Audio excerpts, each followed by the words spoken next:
kababayan,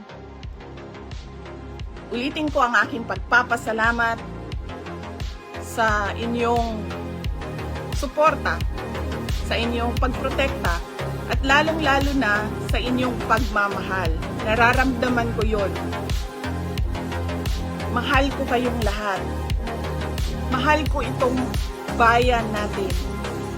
Wala na po tayong ibang bayan. Hindi po tayo mga politiko at mga mayayaman na meron pong bahay kung saan-saan. Sa Australia, sa Singapore, sa Amerika, sa Spain, sa Europe, kung saan-saan ang mga bahay nila. Napakadali sa kanila na talikuran ang bayan. Pero tayo, saan tayo pupunta? Sa mga probinsya lang natin. Sa Samar, sa Leyte, sa Cebu, sa Bohol, sa Siquijor, sa Negros.